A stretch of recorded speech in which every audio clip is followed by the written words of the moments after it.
વાપીની Saraswati nursing કોલેજમાંથી વીર નર્મદ દક્ષિણ ગુજરાત યુનિવર્સિટીની પરીક્ષા સ્કોડ પર માસ કોપી કેસ પકડ્યો છે।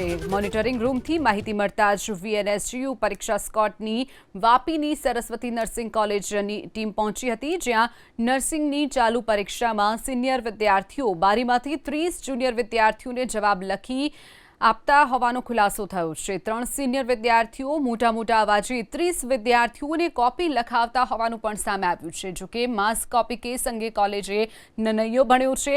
માસ કોપી કેસ અંગે તપાસ બાદ વિદ્યાર્થી અને કોલેજ વિરુદ્ધ યુનિવર્સિટી તપાસ કાર્યવાહી કરશે।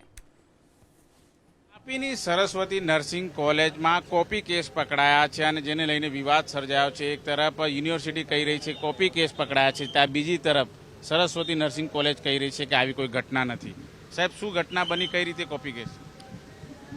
આપણી વીર નર્મદ દક્ષિણ ગુજરાત યુનિવર્સિટીની વાપી અને કિલ્લાપાડીની નજીક આવેલી સરસ્વતી નર્સિંગ કોલેજની અંદર નર્સિંગની પરીક્ષાઓ ચાલી રહી હતી। એ દરમિયાન અમારા સીસીટીવી મોનિટરિંગ રૂમથી સંકેત મળતા ત્યાંની નજીકમાં આવેલી સ્કોડે એ કોલેજ પર તપાસ કરતા એ પરીક્ષા ખંડની બહાર 3 વિદ્યાર્થીનીઓ મોટા અવાજે ઉત્તરવહીની અંદર જવાબો લખાવી રહ્યા હતા અને વર્ગખંડની અંદર કુલ 30 વિદ્યાર્થીનીઓ બેઠી હતી જે નર્સિંગની પરીક્ષા આપી રહી હતી।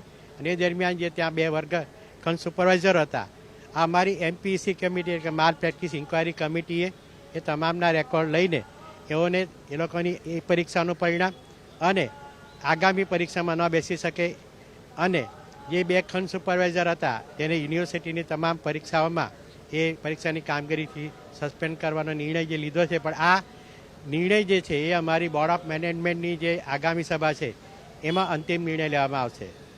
સરસ્વતી નર્સિંગ કોલેજનું કહેવું છે કે આવી કોઈ ઘટના બની જ નથી, આવી રીતે ખોટી રીતે જે આ નિર્ણય લેવાયો છે એટલા માટે કે આ જે અમારી પરીક્ષાની કામગીરીઓ જે છે એ ગુપ્ત રાખવામાં આવતી હોય છે અને આ જે અંતિમ જે બોર્ડ ઓફ મેનેજમેન્ટ નિર્ણય રહે છે એ નિર્ણય જાણ થાય ત્યારે જ એ કોલેજોને અને વિદ્યાર્થીઓને લેખિતમાં જાણ કરવામાં આવતી હોય છે।